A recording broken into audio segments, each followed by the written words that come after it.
he invented this gin to get the long sleeves out. And once they were able to get those long sleeves out, well, that happened in 1792, and this gin was probably made in around 1794. This was in the mulberry plantation down in Georgia. At the same time, in Newburyport, Massachusetts, Francis Cabot Lowell created the first, steam-powered textile mill. So, bam. We, black folks, created the canal and to get to the rivers, and we built the railroad from the south, so we could, just in time, he built this, so that they could get the cotton up from the railroad up to the river, to Massachusetts, and they could make the cotton fabric, because they were making woolen fabrics. And so now there's a huge demand for cotton fabrics, because it was lighter weight. And they just ship it over to England. And so that's what happened. And that's why we're all here. So the biggest thing is that most of the slaves were in the Caribbean, making molasses, and the distilleries were in Rhode Island. There were 22 distilleries in Rhode Island. So the molasses was, and the folks, the merchants from Rhode Island would get the molasses, bring it up to Rhode Island, make the rum, and take it over to Africa, because that was the main thing that they wanted, and they made us into alcoholics. But with this, we didn't have as many slaves in the United States until this happened. That's when they started importing the slaves in mass into the United States, because we could now take the seeds out faster in the mainland part of the United States of America. And so that went crazy. Now, the competition came when we started the Opium Wars in India and in China. And so they started making cheaper cotton fabrics and silks. And so there was a big competition going on with fabrics and textiles. So a lot of the striped fabrics that slaves wore were actually from India and China. So there's a lot going on here, and most people don't really realize is that the financing of the Revolutionary War was from molasses and rum and slaves. And the ships that they built in New England were financed by these merchants who rum, slaves, and molasses. And most kids don't know this. And they don't know that the people in the South were family members of people in the North. And so when they talk about the Civil War, that family members were killing each other, they were. You had the DeWolf family from Rhode Island, and Charles DeWolf was in Charleston, South Carolina. So they were pissed off at each other, and they were killing each other. It didn't make sense for the North to have slavery. It wasn't that, because they had figured out a bondsman system. They figured out that they could have a shadow economy. They didn't need to have slavery. They figured out a better way, a more economical way, because they didn't want to get taxed.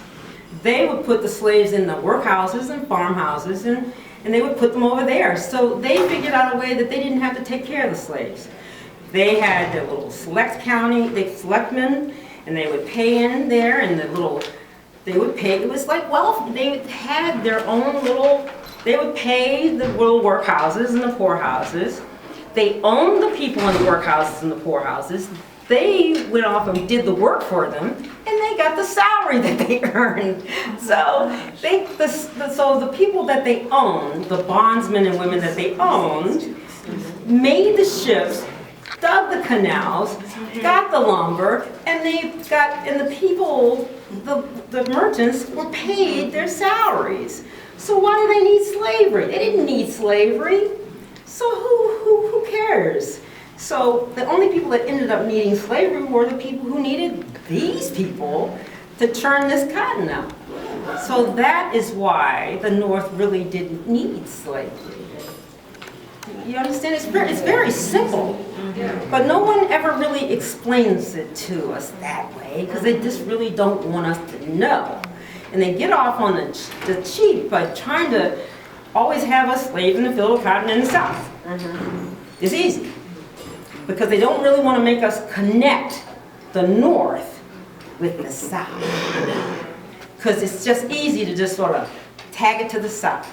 The evil slave owner in the South. Well, let me tell you something. The evil slave owner was in the North. And we just have to hurry up and remember that. That's what I'm trying to get people to start to understand. And that it was all together. You know, and that's there's a major university that wanted to purchase this, but they wanted to show this as a part of the Industrial Revolution. And I said no, because if you're not going to show this as a part of slavery, that this brought in $5 million black people, then you can't have it. I don't need your $500,000, $600,000. I don't need it. If you're not going to teach our children that this machine brought in that many people and caused that much suffering, not only in the South, but think about it. The increase in cotton exports went skyrocketing. They had to build more ships. Well, they who? We did. So everything boomed when we had an industrial revolution. And so it was more work for people in the workhouses, more work for people in the farmhouses, in the poorhouses. It was incredible. It was really, really incredible. And it's all because of this thing and other things. It was just really an amazing time in America. And we just have to put it together and learn about oppression and learn what they did. I mean, in New England, someone could walk along and just take somebody's kid at any time. It didn't really matter because you just didn't matter to them. I have these documents I have are just really, I can't even take it anymore. The dark side, it's really a dark side. Colonial America is a dark side of dark history. And everybody makes the Pilgrims seem like a wonderful time, and and July 4th is a wonderful time, but it's really not a wonderful time in American history. And the Boston Tea Party really is not a wonderful time in America, because it really is about the Opium Wars and not wanting to be taxed.